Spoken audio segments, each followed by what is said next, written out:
Hello, everybody, and welcome to a very special edition of the Wrestling Forum. It is night two of Wrestlemania.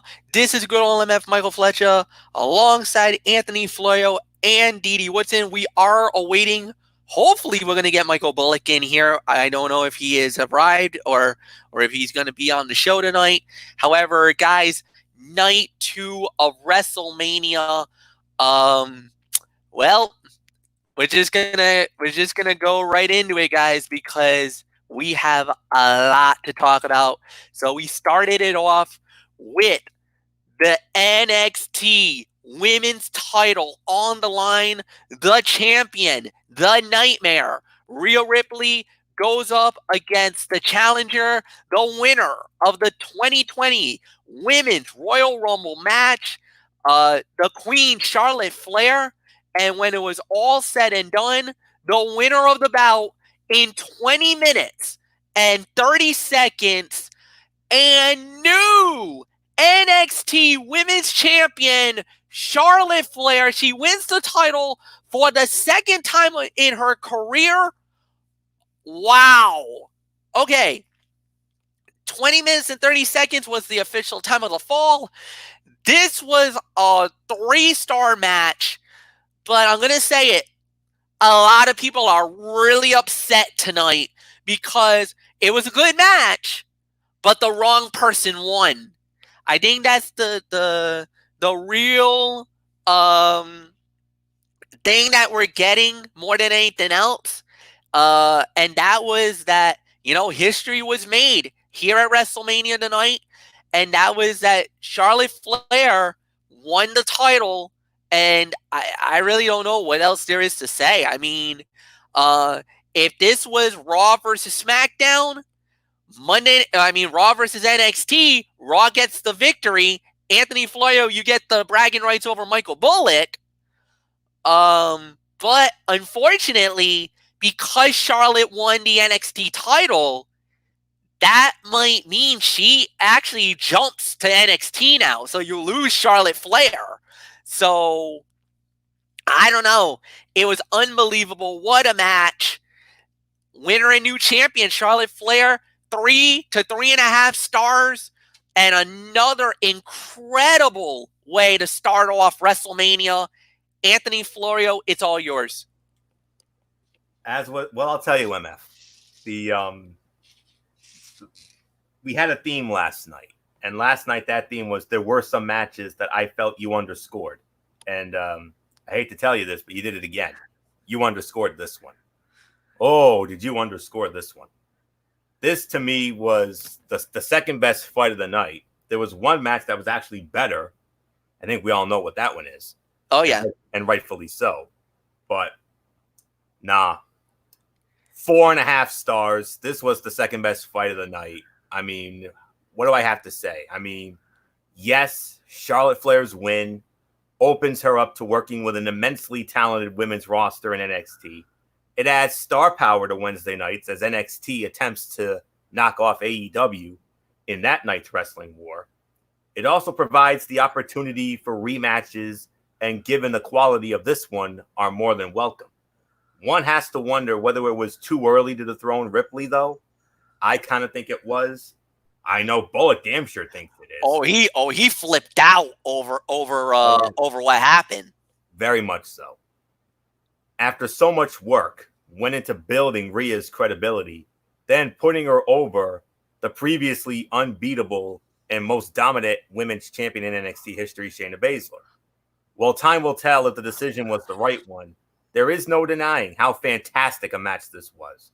It was physical, intense, hard-hitting, and captured the spirit of two women with a dislike for one another, fighting not only for the title, but also the soul of the women's division in NXT. The drama was high late, but in the end, the most decorated and celebrated woman in the history of the event earned another milestone victory. Ripley is a star, and this match proved it. The title will be hers again, regardless of whether she should have lost it here. So there's really nothing left for me to say on this.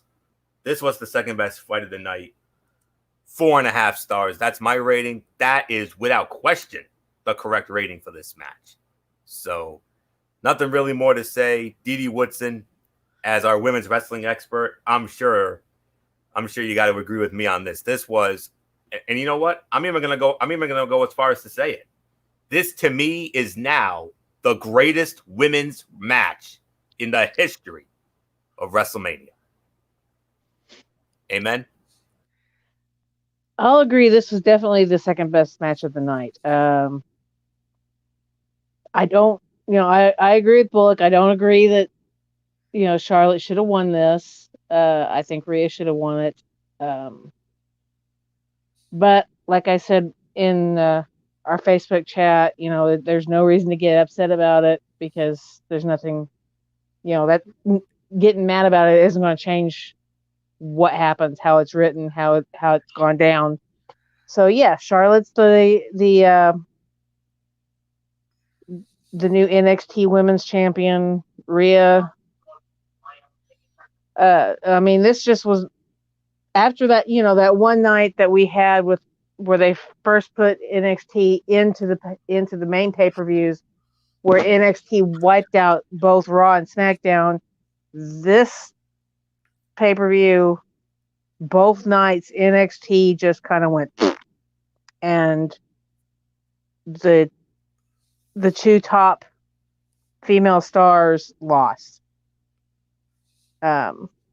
So yeah, this was not the best for NXT, but it is what it is. I'm going to give it a solid 4 stars.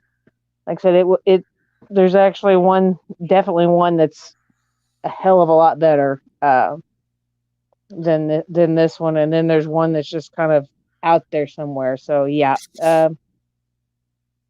not much more I'm going to say about it. Fletch, it's yours. Let me go after Florio for one thing. I disagree. This is not the best match that the women's ever done. I still disagree with that. I'll still give you Trish and Lita from Monday Night Raw. I'll still give you Trish versus Mickie James from WrestleMania 22. I thought that was better than this. However, I will say that this is the women's fight of the year. I'll give you that. I'll even call it, I'll give you the women's fight of the year. I'll give you even a candidate for being one of the best matches of the year. I'll give you that. But as far as greatest women's match, it's not even the greatest women's match of WrestleMania. That still goes to Trish Stratus and Mickie James. Now, is it in the top 3? Absolutely. I could even go as far to say it's the second best fight that's ever happened at WrestleMania. I'll even give you that, Florio. But to call it the greatest match, the greatest women's match of WrestleMania, I disagree. So I'll still go Mickie James and Trish over this fight. What about 32? What about Charlotte, Sasha, and Becky? Still better than that. Mickie and Trish was still better than 32. Because I felt like with Ric Flair interfering at the end, it screwed the finish at the end. And it took away the all-time level. So no. I'll go as this. Mickie and Trish from 22 is number 1. Rhea versus Charlotte from tonight is number 2. And the triple threat from 32 is now my number 3. If you want it, there it is. So let's move on. Next fight of the night, Aleister Black versus Bobby Lashley. And Aleister Black wins the match in 7 minutes and 20 seconds. Anthony, it's yours. It's too bad Bullock's not here because I would have wanted him to give me the "oh yeah" from Aleister Black's theme song. So perfect cool down match after that epic match from the last match. I would probably give this about 2.5 to 3 stars. More like 2.5, really. 2 to 2.5. Ideally, Black would have been involved in something more meaningful, but he scored a WrestleMania win, and that was exactly what the match called for. From a quality perspective, this was a typical TV match. It was solid, if unspectacular, and even managed to set the stage for maybe an eventual divorce storyline. involving the increasingly frustrated Lashley and his loudmouth wife Lana. In all harmless fun, that hopefully propels Aleister Black into a higher profile position on the Raw roster post WrestleMania. So that's all I can say on this. I'm going to give it about 2 to 2.5 for the effort. So, Didi, what's in your thoughts? Yeah, definitely 2.5. I've heard a lot of rumors saying that Lashley's going to drop Lana. They're going to do a divorce issue, and I think we maybe saw the start of that tonight, especially with Lana kind of pitching a fit because Lashley lost. But this was it was a good cool down match. It was a very good match, to say the least, between the two of them. I like the ring gear that Aleister Black had when he came out on this one. So yeah, I have nothing really too bad to say. I'm just glad that Lana didn't get too involved in it. Would have loved to seen her taken out though. So yeah, nothing else I have to say. It's yours, Fletch. Yeah, no, this was a pretty good match. This was, I'm gonna say 2.25 stars. I really got nothing else to add on that. It was definitely a decent fight. It was an okay match. Good cool down match. I agree with Anthony. Perfect cool down fight. And guys, we're just gonna move right along. Next up we had was Otis, 1-on-1 with Dolph Ziggler. Otis wins the match in 8 minutes and 15 seconds. Mandy Rose, very instrumental at the end of the fight. As you know, Dolph Ziggler and Sonya Deville were together for this one. And Mandy came out to help Otis, slaps and starts beating up on Sonya, getting a little bit of revenge from Monday night. Then low blows Dolph Ziggler that led Otis to the caterpillar plunge, I guess you can call it. The 1, 2, 3. And then, Anthony, you got the ultimate payoff. A little romance kiss between Otis and Mandy. And I basically had Didi Woodson and Michael Bullock both in stitches on our Facebook chat. We should be social distancing! Anyway, 8 minutes, 15 seconds. Didi, it's all yours. Yeah, I told Kevin you said that from chat, and he started cackling too. So yeah, definitely social distancing. They didn't practice that tonight. So yeah, yeah. No, the minute they started with, months ago when they started with Ziggler butting his nose in on Mandy and Otis, I knew Sonya Deville had to be involved in this, and sure enough, her hands were all over it. We found that out a few days ago. Now we got the ultimate payoff, where not only did Otis win and get his payback on Ziggler, he also got the prize at the end and got the girl. So, good little slap in the face to Ziggler in the end on this. And, of course, to Sonya Deville. So, yeah. I'm going to give it probably 2.75 stars. So, yeah, it was a fairly good match.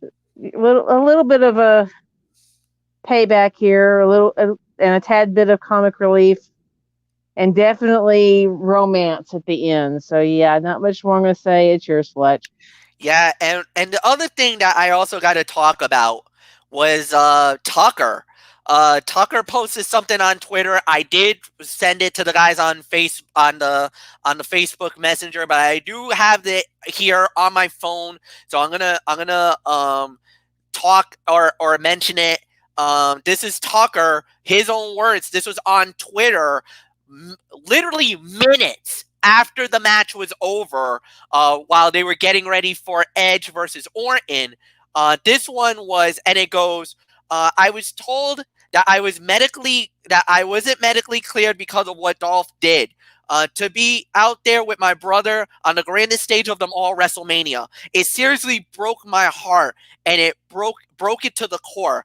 I love my brother Otis. I truly believe it's my job to take care of him and make sure that the best guy I know, whose heart is just as big as he is, isn't taken advantage of. Thank you, Mandy Rose, for doing the right thing. Thank you for giving Otis a chance to prove just how amazing of a person he is. Most most of all, thank you for being there for my brother when I could not. I'm sorry that I questioned your intentions. You're undoubtedly a beautiful human being inside and out. It goes on to say, um, even though I wasn't there for him, I couldn't be more proud of Otis. He showed you don't mess with blue collars, solid and proven that good guys are indeed finished first. I love Otis. I love heavy machinery. Now that Otis has his lady, there's really one thing left for us: the SmackDown Tag Team Championships. Miz Morrison, I hope you're listening. Heavy machinery is coming after you boys. That's all you got to say about that. As far as everything else goes, this was a good match. This was a solid fight. 2.5 stars. I'm with Didi on this. But it was all about the story. You saw how the story was. Sonya and Ziggler were definitely trying to work together to try to take Otis out. Once Sonya really started trying to get her fingers on the match, that's when it got to a point where Mandy was probably like, you know what? I've had enough. That's it. Game on. And that's when she came out.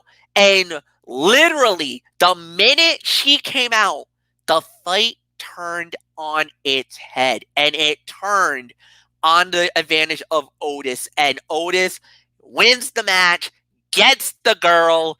Yes, I'm still yelling social distancing for the kiss, but I don't care. Even JBL was freaking out. Like, go to commercial, get out, get away from that thing. Hey, look, love is in the air. Love conquers all. Otis gets the girl. That gives hopes for me and Florio. Nothing more to say. Anthony, this was a pleasant surprise. This was a decent fight. WrestleMania quality.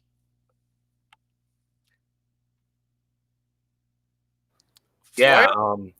I apologize for the little delay there. I just received a message from Michael Bullock. He's out of the show tonight, unfortunately. Fair enough. Okay. But, hopefully we'll have him on. We'll have him back tomorrow night for Ridiculously Raw. So Michael Bullock, unfortunately, will not be on the show this evening. But all right. As far as this is concerned, what did I say when this whole thing started on Valentine's Day? What did I say? And that's that, you know what I said. That you were thinking that there was going to be a payoff at WrestleMania. And yes, what happened? We got the payoff. I rest my case. Okay. I told you. I believe I had this one. So but anyways, little fun on the side there. All kidding aside, I should say. I agree with Didi's rating. I'm going to give it 2 3/4 of a star as well. This was the over-the-top soap opera finale this storyline deserved. From Ziggler and DeVille nearly manipulating their way to Victor to Rose making the save and kissing Otis, everything that needed to happen to justify the storyline did. It was executed perfectly. And so what if the match was not a Matt classic? It still delivered the crowd-pleasing outcome it needed to. Otis and Mandy's union after the bell was this generation's Macho Man Randy Savage and Miss Elizabeth from WrestleMania 7. Okay, maybe not quite that iconic, but there will be a whole crop of young fans who will rightly remember that moment. It is a testament to the writing team and the performers involved that it meant that much, captivated that many, and made for a WrestleMania moment as it did. Kudos to all involved for a hell of a lot of fun from start to finish. at least until the rating team books the inevitable mixed tag team matchup. You better believe that's going to be coming soon. Oh, it's coming soon. It's coming soon. And yes, as far as what Tucker said, that heartfelt little letter thing that he wrote, I mean, that would be like if MF did that for me. I mean, and yes, with Otis getting Mandy, yes, MF, you're absolutely right. It gives hope to guys like me and you. Maybe not the best looking, but hey, we hope that one day we get our beautiful woman one day. You know the story of me, MF. You know what I've been pining for years. Yes, I know. Story. I know the story. Yes, yes, sir. And I know who it is too. I never met her, but I know who it is. Yes, indeed. So, yeah, and I still believe. And I still believe in my heart of hearts, once this whole nightmare hard times ends, I do pray that one day I'll get I'll get that Otis moment. My Otis moment. Hopefully that's the moment I get. Maybe not as, over the top as that was, but at the end of the day, I still believe in my heart of hearts I'm going to get that one. Okay. So we'll see. But for right now, it's 2 3/4 of a star, and over the top soap opera finale storyline deserved. I mean, there's one that immediately comes to mind. It was a shocking and sudden end to the greatest soap that MF and I ever watched. It was called Passions, and you know how that ended. Yes. So this what WWE did tonight, that was their version of it. So I'll close it out with that. 2.5 to 2 3/4 of a star.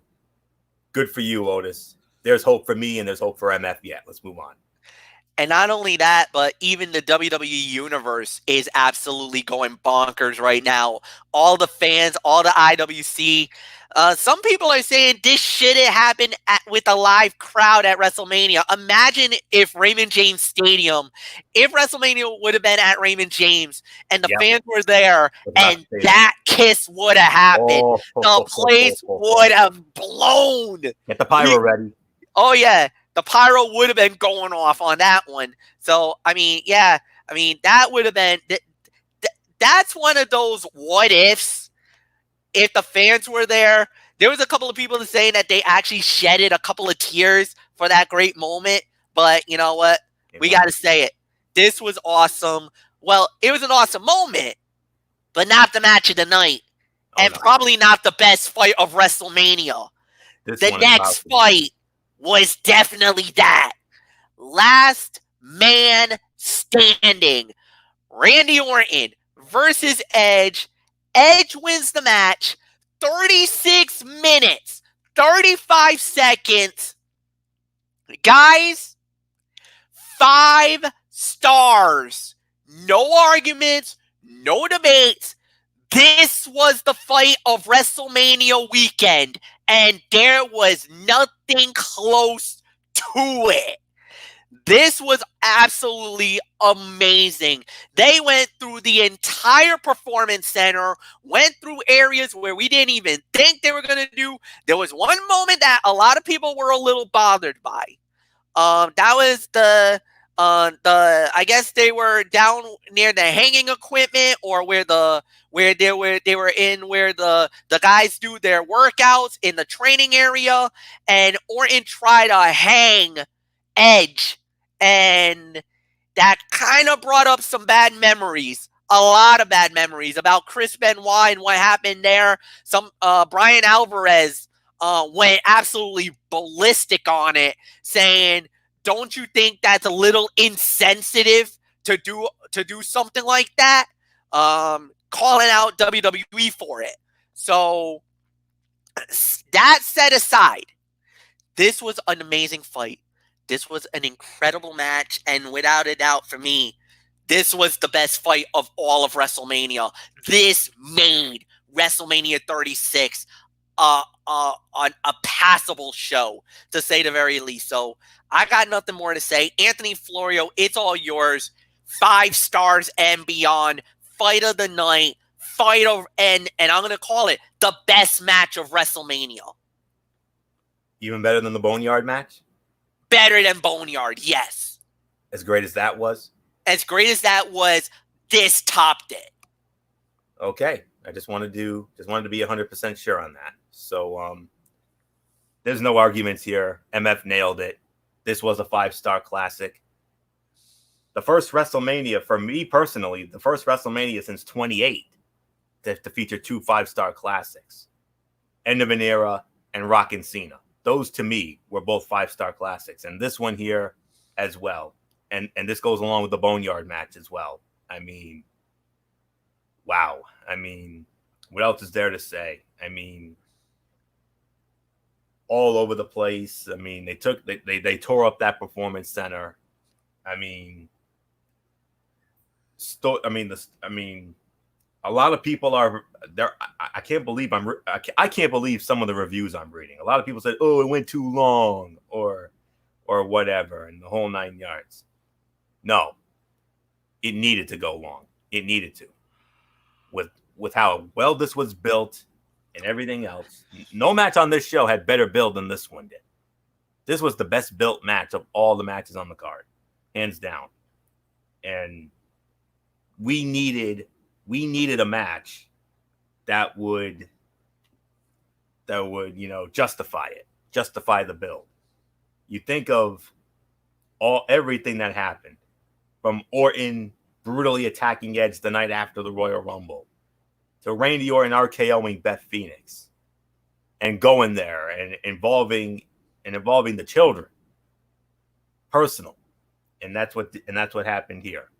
I mean, it is what it is. As we always say, you can't please everybody, but at the end of the day, this was amazing. I mean, the last 10 minutes, especially.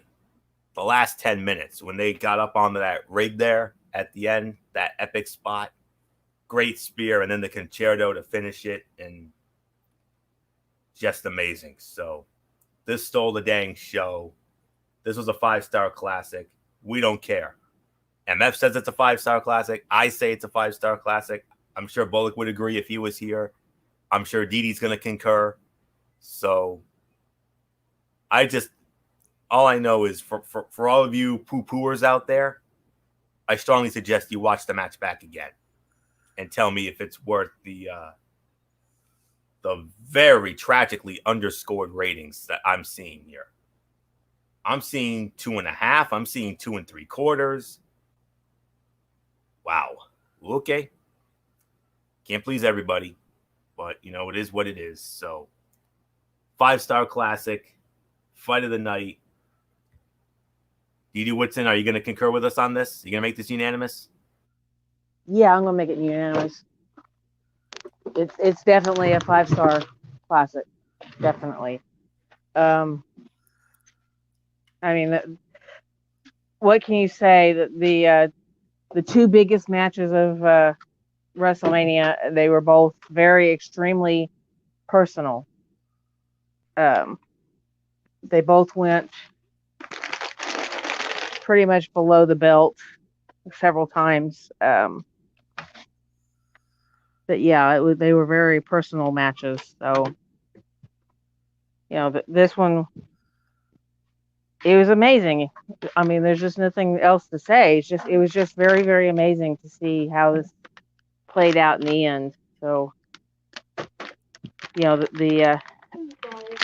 I guess you can say the better man won. He got his retribution for everything that Orton did to him, did to his family. So yeah,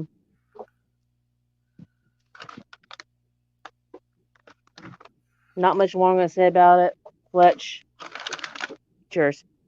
All right, and the next fight that we had here at WrestleMania, it was the Street Profits versus Angel Garza and Austin Theory for the Raw Tag Team Championships, and the winners of the bout in 6 minutes and 20 seconds, and still the Raw Tag Team Champions, Angelo Dawkins, Montez Ford, And surprise, Bianca Belair was at WrestleMania rooting on with I guess her boys in the Street Profits.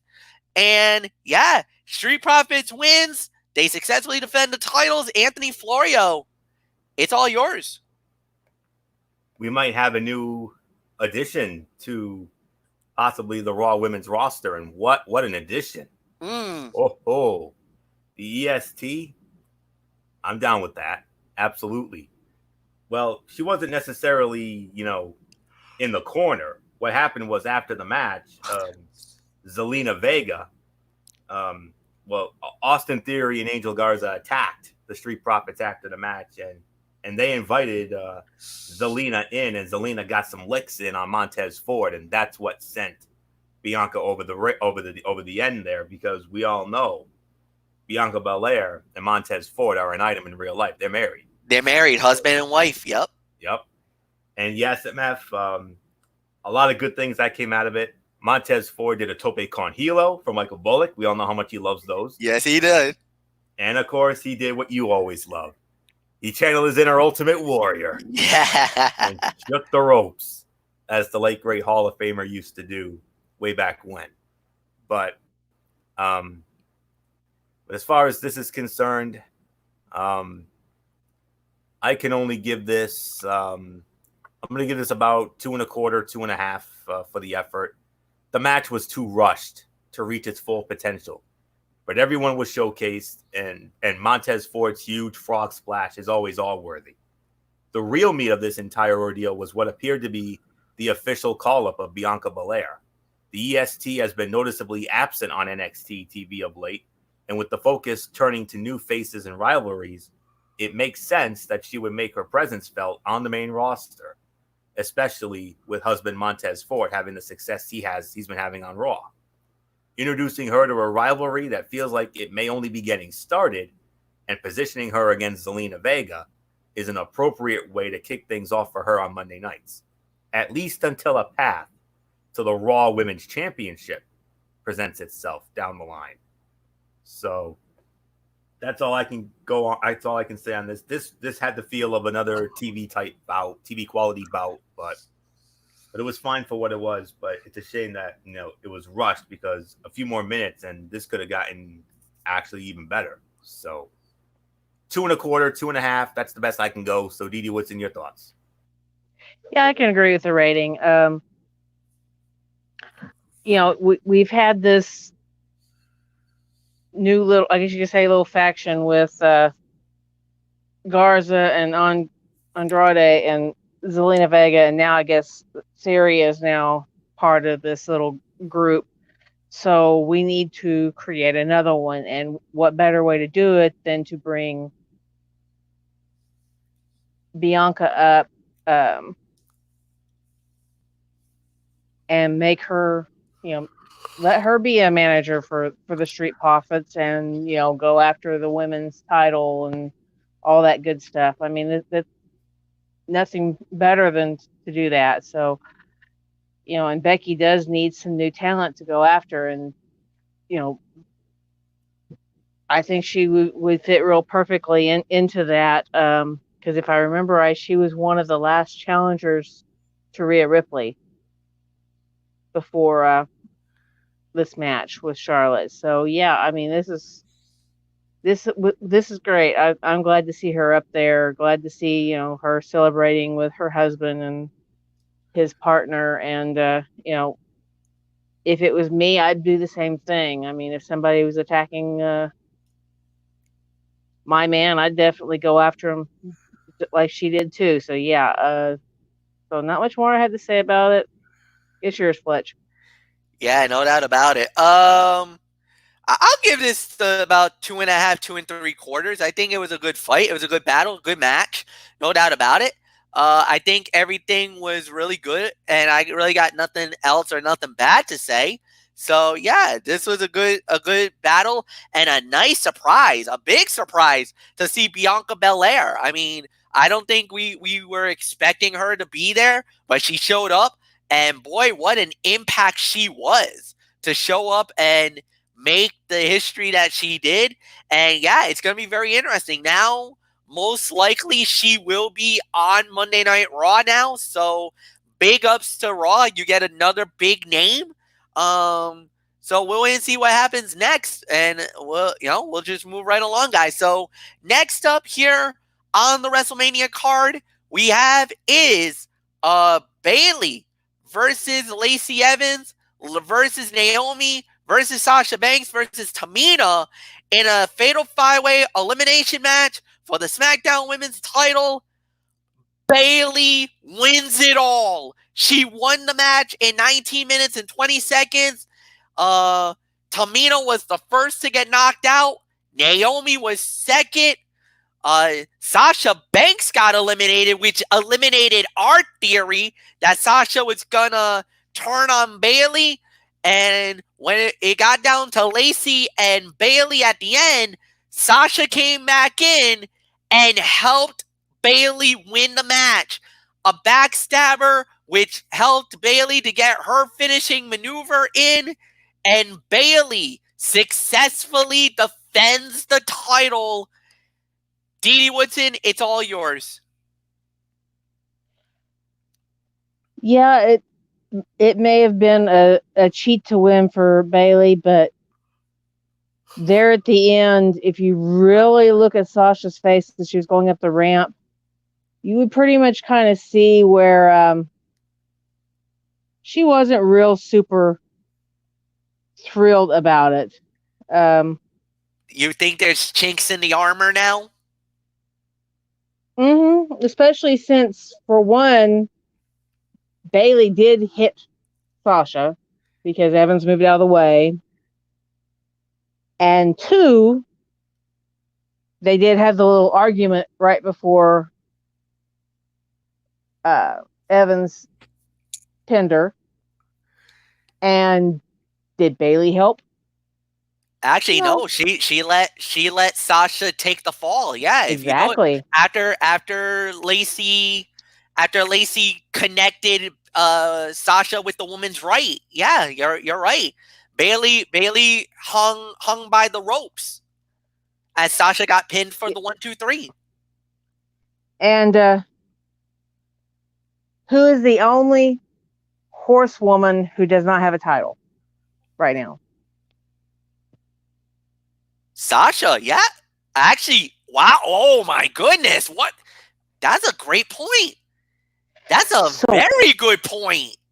Yeah. And, they brought it up earlier in the night. Sasha has never had the SmackDown title. Yes, Bayley's the first triple crowned, or I guess you could say quadruple crowned women's champion. She's held all 4 women's titles. But Sasha has never had the SmackDown title. So there's a lot of things building up for this to happen. And since it didn't happen at WrestleMania, I'm thinking maybe the next major pay-per-view, maybe not the next, not next month, but maybe by SummerSlam, maybe we could have a fallout. Well, here's the thing that I would say. And to be very honest, you made a valid point there, because think about it. SummerSlam, if they have it, because you never know with this COVID-19, but if SummerSlam does happen, it's set for TD Garden in Boston. Yep. It is. Yep.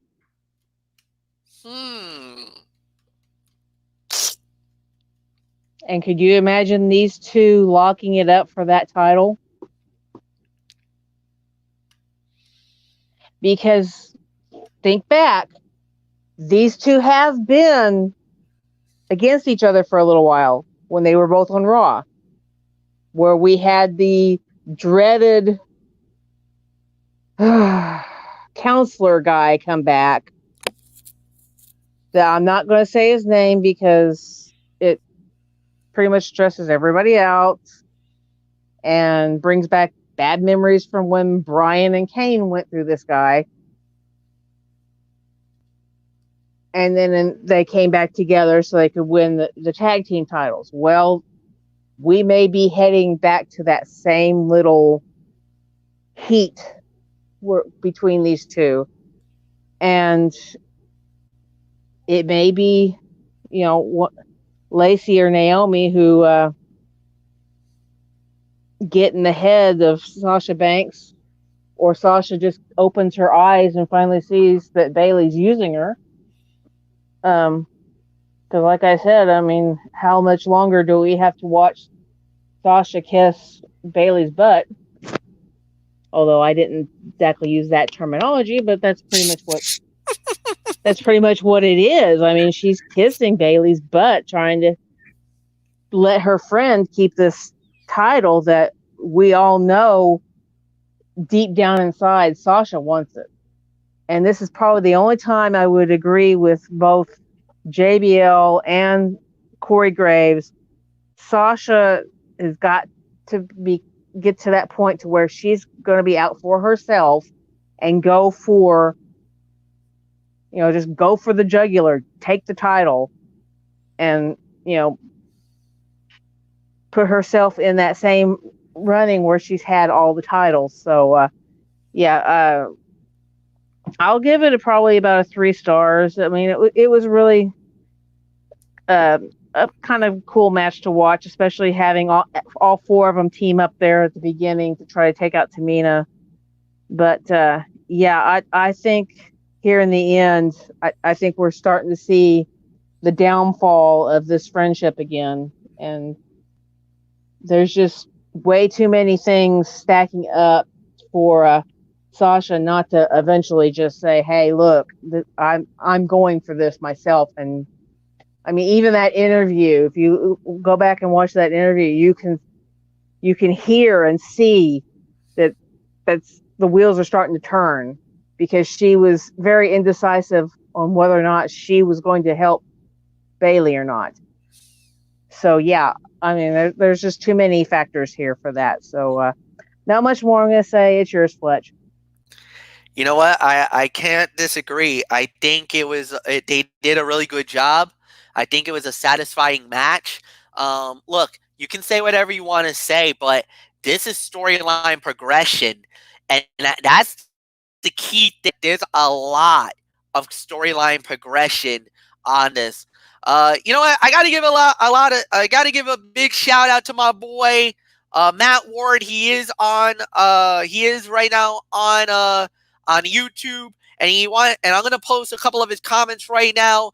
That last man standing was awesome. So was the Boneyard match. Awesome storytelling.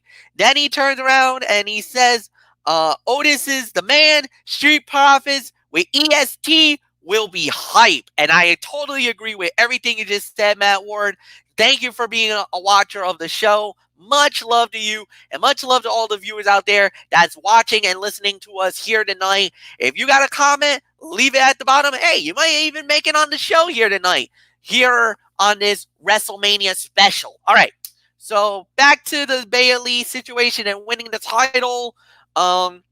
Like I said, storyline progression. Best way to say it, best way to think about it. I think it was good. I think it was solid. It was good for what it was worth. I don't have a problem with it at all. I don't have a problem with what just happened here tonight. So, yes, I know a lot of people are not happy with how the match ended, or why the title, or why Bayley is still the champion. I get that. But at the end of the day, I'll give it for what it's worth. And, yeah, so nothing more to say. So, Anthony, it's yours. What did you rate it? About 2.5 to 3. Didi gave it, I think, a full 3. I agree with Didi. Solid 3. Maybe even 3.25 for the effort. Messy early, but this match settled down and told a number of stories. First, there was the dominance of Tamina. Then Sasha and Bayley's friendship nearly fractured before our eyes, following a miscommunication and mid-match confrontation. From there, Bayley and Lacey Evans wrote the latest chapter in their rivalry until Sasha returned to the match to show Bayley their friendship is still intact. Or is it? The boss's post-match body language and facial expressions suggested that she may be keeping her friend close, but her enemy closer in her quest to win the SmackDown Women's Championship. The action was infinitely better than anyone could have expected, me included. The stories fueled it, and the result was Bayley's first really good title defense not involving Charlotte Flair. So that's all I can say there. And Dee Dee posted another comment from Ward in our chat here. That's another, I mean, there are two scenarios that come into play. Dee Dee hit the first one, and she stole my thunder because I was going to bring up that point. But I'm glad Dee Dee recognized it. And MF, you even mentioned it. 4.5 months from now, God willing, this awful nightmare that we're currently going through is, God forbid, over. God willing. We get SummerSlam. It can stay at the TD Garden in Boston. We can open it up. We can have people in there. No more of this social distancing nonsense. But you do it there. That's Sasha's build hometown. You do Sasha and Bayley for the SmackDown Women's Championship. Have Bayley as the champion. Have Sasha as the challenger. Let Sasha win the belt in the SummerSlam. And then you can give her most feel-good moment. Her biggest feel-good moment since all those Raw Women's title shoots. Since probably the first Raw Women's Championship when she won it on that very first Monday Night Raw of Brand Extension 2.0. So that's one scenario. Another scenario, next pay-per-view is Money in the Bank. God willing. It's probably not going to be. It was supposed to be at the Royal Farms Arena, aka the Baltimore Arena in Baltimore, Maryland. May 10th. You really think this thing's going to be over by then? Not in your life. It's probably going to be as it's been all along, Performance Center or some other area. We don't know, but I could easily see Sasha Banks winning the women's Money in the Bank ladder match and then cashing in on Bayley when she least expects it.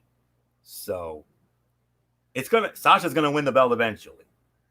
If she wins the Money in the Bank contract, I could see it happening later that night, like Bayley did a year ago. Or if not, then maybe they hold this whole thing off until we finally get the payoff in the SummerSlam in Sasha's hometown of Boston, and she can win it there. So a lot of scenarios, so little time to think about it, but solid 3, teetering on 3.25 for me. I could probably say sleeper fight of the night here. I thought this was going to be a cluster bleep, of course, but no, I was pleasantly surprised. Good job, SmackDown Women's Division. MF, give yourself a pat on the back like Barry Horowitz. Let's move on. All right, and we will move on to the next. Well, it wasn't a fight. I call it a segment, but it was the Firefly Funhouse match. Bray Wyatt versus John Cena.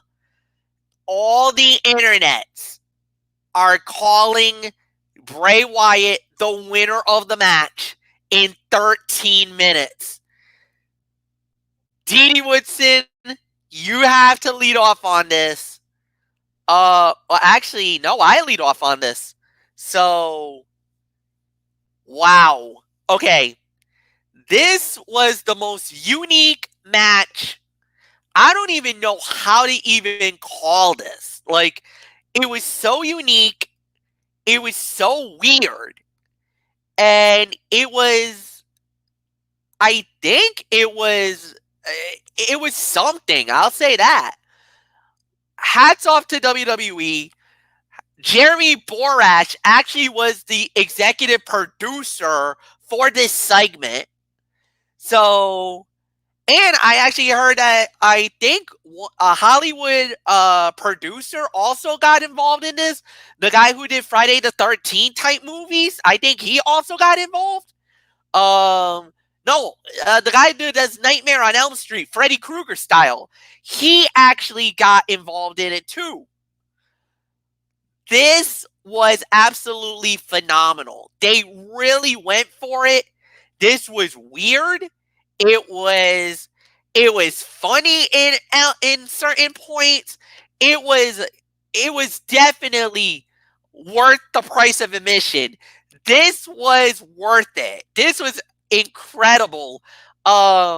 It was the great bizarre world of Bray Wyatt, and they were going back the timeline. There was a diss about WCW, the diss about the NWO. There was about John Cena, about his ruthless aggression era, bringing back the SmackDown Fist, doing that. Cena basically going Doctor of Thugonomics. Then there was the recreation of the WrestleMania fight 6 years ago, all the way culminating with the Fiend versus Cena. It was bizarre. It was weird. It was awesome.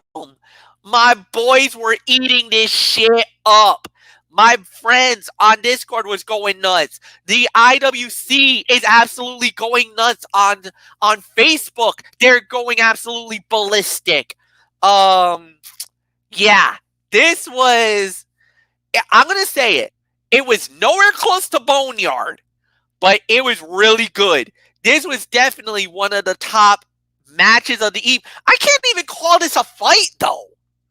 Because it wasn't really a fight. It was more of a segment, more than anything else. So, Anthony, just give me your thoughts about this. I thought this was awesome. I loved it. I loved every minute of it. The callbacks in this were amazing. I mean, yes. The ruthless aggression, that got me right there. What really did it for me was when they threw it back to the old Saturday Night's Main Event with the old theme song, the obsession and emotion. Oh, wow. That is old school, man. And wow. One reviewer said it very simply. Give it 11,000 stars and an Emmy and an Oscar. Okay? But I'll say it like this. That was genius storytelling. Bray Wyatt, the master manipulator and mind game specialist, took Cena on a journey that contradicted everything he said. He showed WWE's most celebrated hero his own hypocrisy by having him relive some of his most memorable moments and gimmicks. It was brilliant, all of it. From Wyatt referring to Cena as a bully, then showing him the Doctor of Thugonomics, to using his own words against him just moments before putting him to sleep, this thing hit a dozen different ways, some of which may be studied and looked into over countless viewings, both in the immediate and long-term future. And that is not hyperbole. This was high-concept art and masterful sports entertainment. Should it be replicated? No.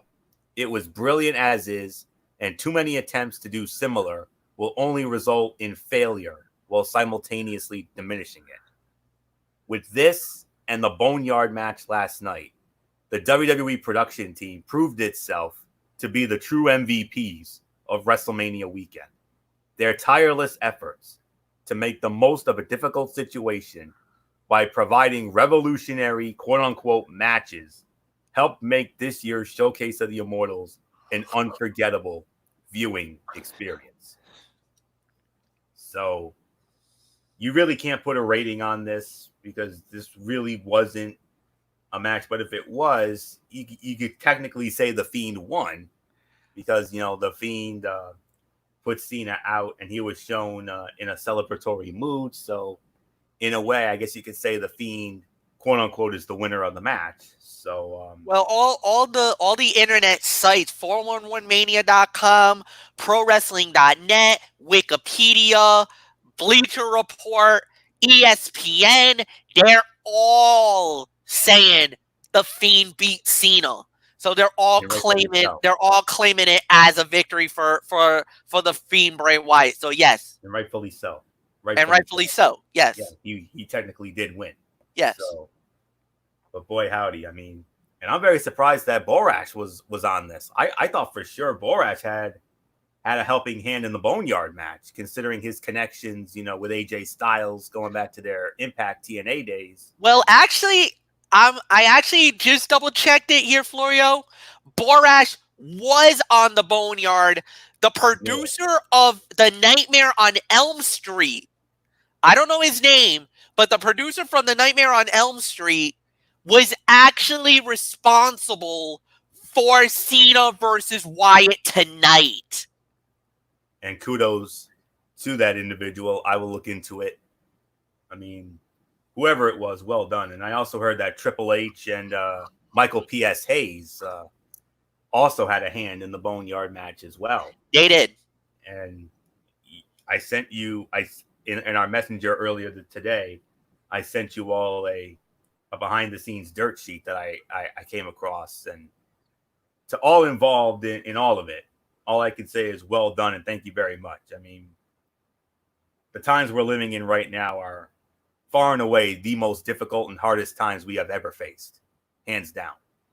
And for those few minutes, for those, couple of minutes there, it was nice to have a break from what I consider this world to be as of right now, the true reality era.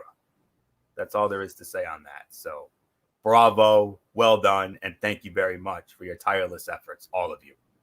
Well done. Nothing more to say, Dee Dee Woodson. Like Bobby Heenan said at the Hall of Fame ceremony with the Iron Sheik, what the hell was that? Exactly. What the hell was that? Were they on acid?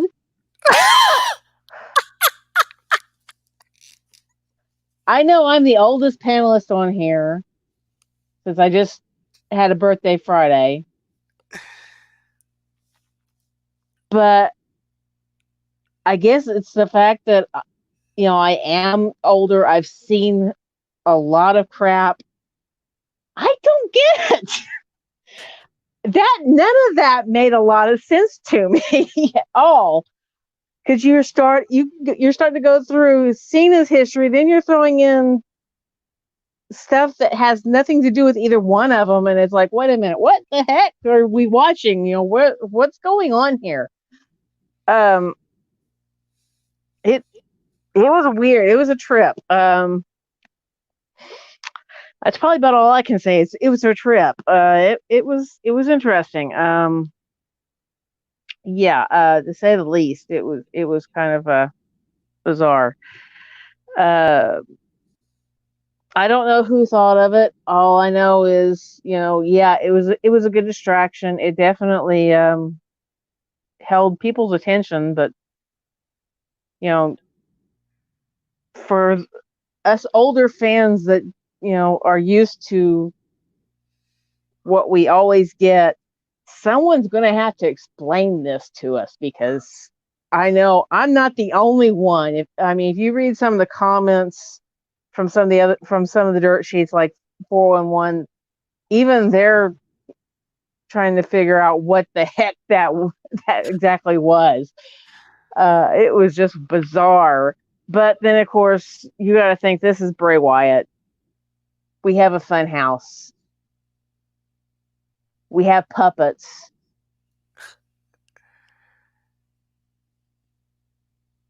You can go back to the old Captain Kangaroo stuff or Mr. Rogers, where you've got the make believe with the puppets, and that's kind of where we are with Bray Wyatt. So whatever the Fiend or Bray's imagination is, I guess we just got a really good look in it. And I'm going to take a quote from Edge from an old video talking about Jeff Hardy. Let's take a vacation in Bray's mind. If it's scary, jump out. If it's not, then, it'll be a lot of fun. So, that's it.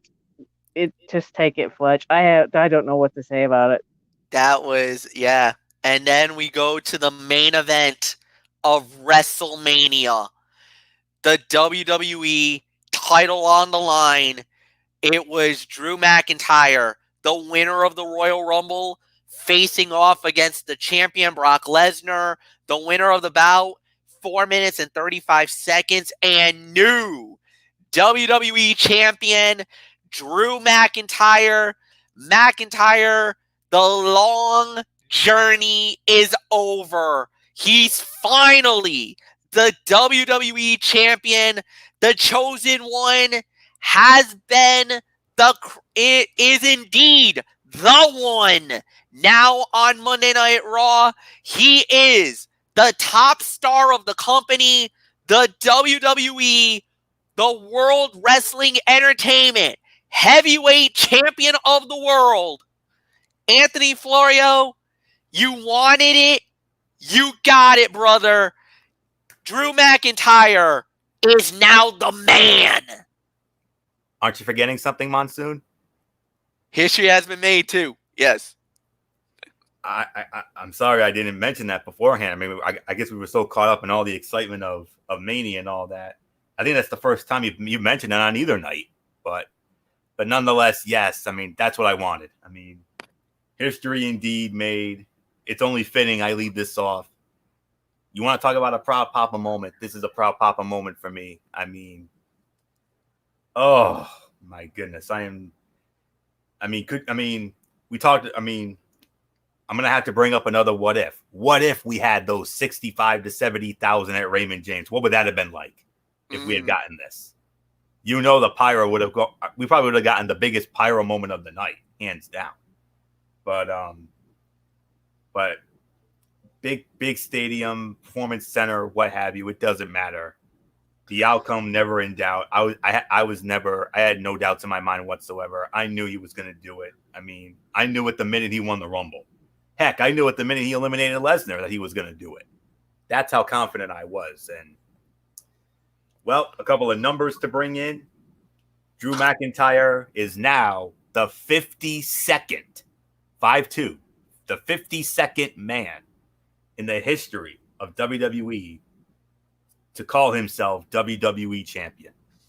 He now joins the likes of Sammartino, Hogan, Savage, Backlund, Hart, Hunter, Austin, Rock, Taker, Angle, Cena. The list goes on and on and on and on and on. But he's now the 52nd man. And with this win tonight marks the 24th time that the WWE Championship has changed hands in WrestleMania history. Can you believe that? 24 times. More than any other title on any other event. Awesome. 2 stars. That's the best I can give it. If you get Brock Lesnar frustrated, he loses his focus and leaves an opening for his opponents to take advantage of. We saw it with Seth Rollins. We've seen it with Roman Reigns. And tonight we saw it with Drew McIntyre. The Scottish psychopath left Lesnar in disbelief, kicking out of the F5 at 1. From that point on, with every kick out, he further drove Lesnar into anger and frustration, and then he capitalized. It was beautiful storytelling, and even with only a few minutes of actual ring time, the competitors told the story they intended to, with the only acceptable result. Now Drew McIntyre enters Raw as the undisputed face of the brand, hopefully ushering in a new era in the process. So, Drew McIntyre, all I can say is, I am so damn happy for you, brother. You damn sure deserve it. I mean, 2nd year in a row, a long overdue, more deserving individual gets the ultimate WrestleMania moment. We saw it last year with Kofi Kingston, with Kofi Mania. Now we got Drew Mania, and Drew McIntyre can now call himself the WWE champion. Now, I know for a fact it's not this particular belt right here that I'm proud to have, but all I can say is I was clutching this thing throughout the match, and I was lifting it as he won it. And if it was me, the belt you just saw, that's the belt I would want to hold as the WWE champion as long as I was it, because this is the belt that means the most to me. But Drew McIntyre, everything you've been through, the Chosen One, 3-man dud, that whole episode you had with Tiffany, Taryn Terrell, and everything that he's been through all these years. all I can say is redemption, man. I mean, that is the ultimate redemption story. And in the immortal words of my boy and MF's boy, Wayne Brady from Let's Make a Deal on the Zonk Redemption Show, Drew McIntyre, you've been redeemed. That's all there is to say on that. That is the ultimate redemption. Hell of a job, man. Enjoy it. You damn sure deserve it. And now we have a full-time champion on Monday Night Raw that we can be very proud of. And enjoy it, man. That's all there is to say on that. 24th time the title has changed hands. So amazing. So 2 stars. That's all I can give it. Didi Woodson, the smile on my face, like Jerry Lawler would always say, you'd have to have it surgically removed. I'm just so damn happy right now. So that's all I can say. 24th time the title's changed hands. Drew McIntyre, Didi can now say I'm WWE champion. 52nd man overall to do it. Yeah, you're the Cheshire Cat right now. Got that grin going. But yeah, I had a real big feeling that he was going to walk away with it as well.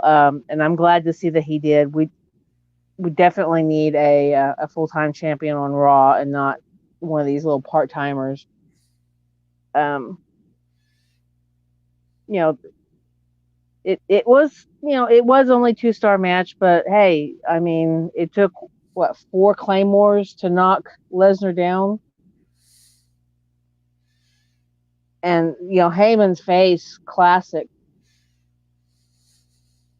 I don't think he ever thought anybody would be able to do what Drew did, especially in that short of time.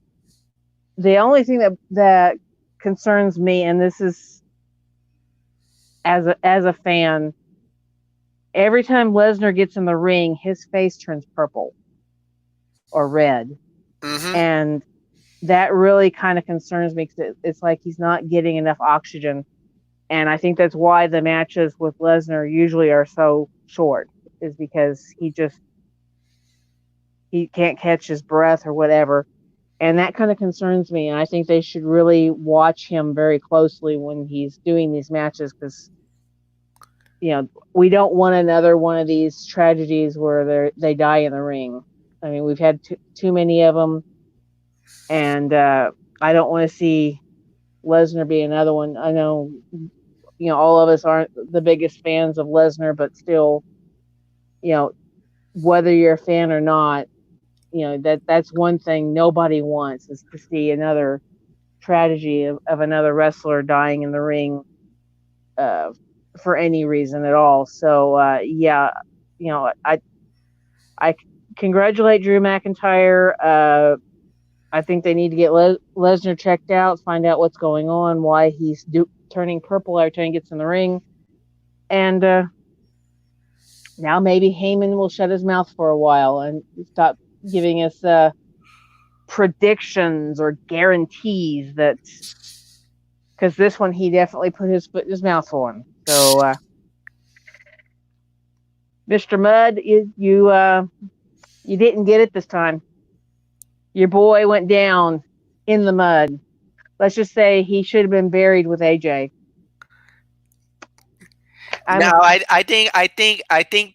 think if you're talking about people who are getting buried at WrestleMania, AJ Styles, John Cena, and then you add Brock Lesnar to the mix. Then you got those 3, because each 3's got their own plot right now. Anyway. Okay, take it. All right. It was a good fight. It was a good main event. 2.5 stars, no doubt about it. I'm not going to add much longer because I want to get on out of here. Do we want to do overall rating, or do you just want to go with a final thought on WrestleMania? And if we're going to do that, Didi, I'll let you lead off. What did you think about both nights of WrestleMania? Let's try to sum it up all in one. Your WrestleMania experience. For me, I actually enjoyed last night more than tonight. I thought the matches were a lot better last night. And,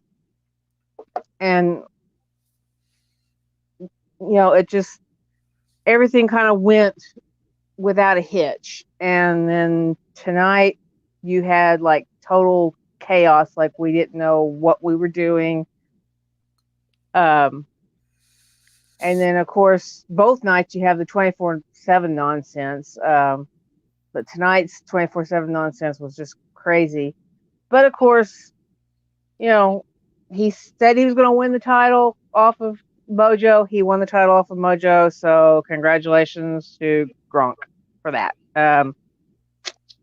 So now he's got another, I guess you can say, another title to put on his resume. Overall, though, this wasn't the worst WrestleMania. It wasn't the best WrestleMania, but it was a very good WrestleMania. Just, I think for all of us, it was just really weird just because of the fact that there was no pyro, there was no audience. It just, it was a lot of it. They had to pre-record because you can only have so many people in one place at one time, and it just really was just, crazy the way they had to do it.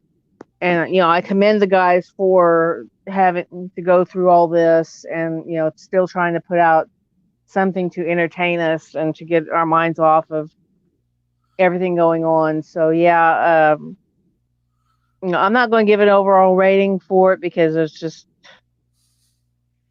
too much to process to do that. But I'll definitely say this. This was one of the for the situation we're in. This was a good WrestleMania for that, and it definitely took the minds off of everybody. And having it 2 nights definitely made up for the fact that you couldn't do a Hall of Fame this year. So not much more I'm going to add to it. So I will hopefully see you guys tomorrow night. It all depends on how my day goes tomorrow.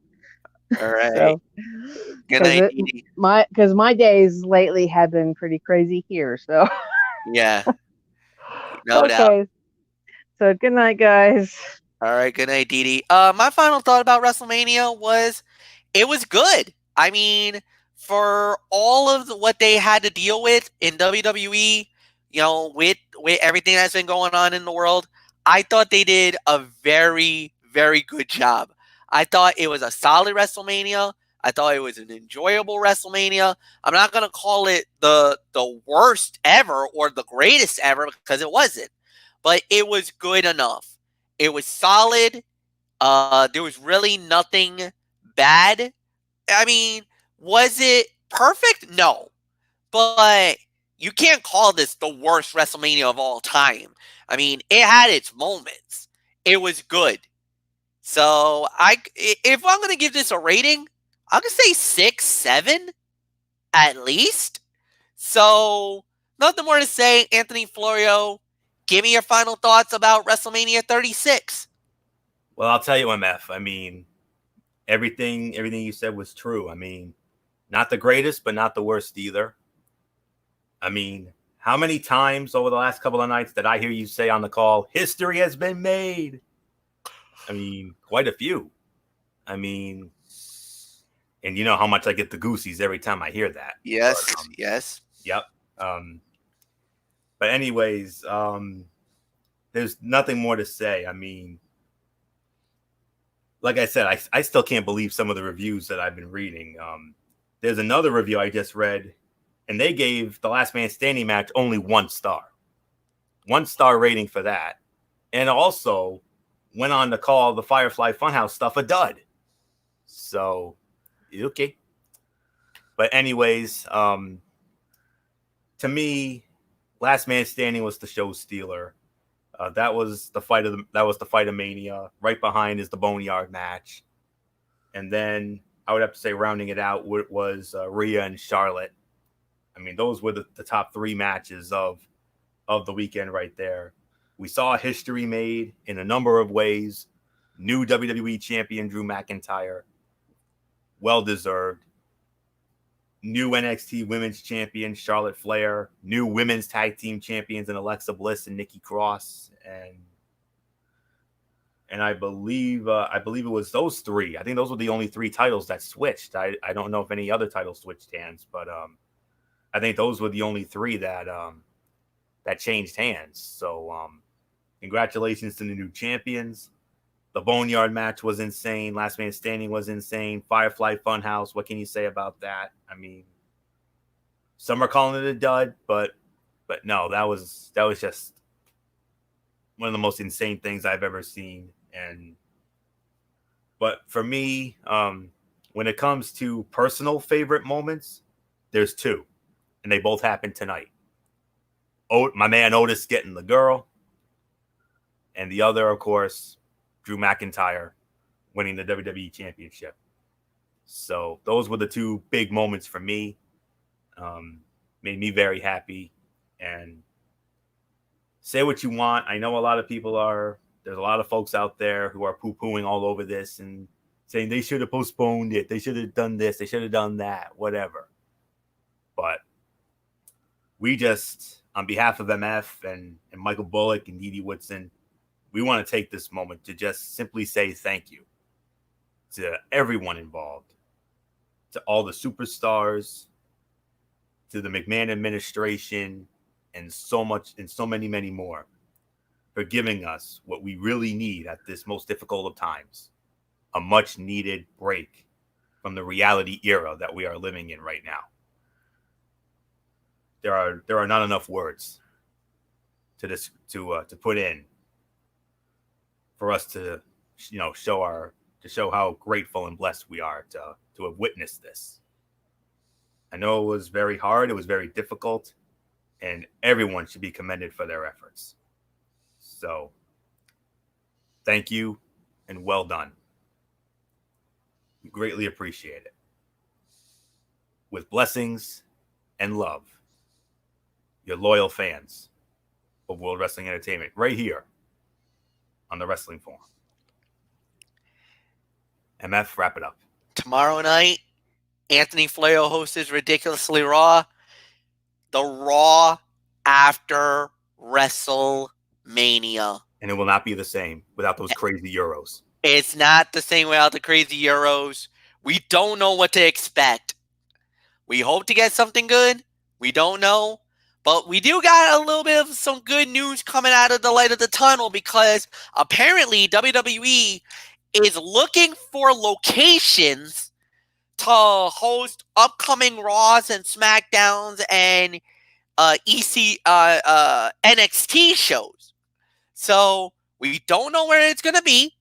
We don't know how they're going to pull this off, but they're going to try to figure it out under the circumstances. Nothing more to say. It's going down tomorrow night.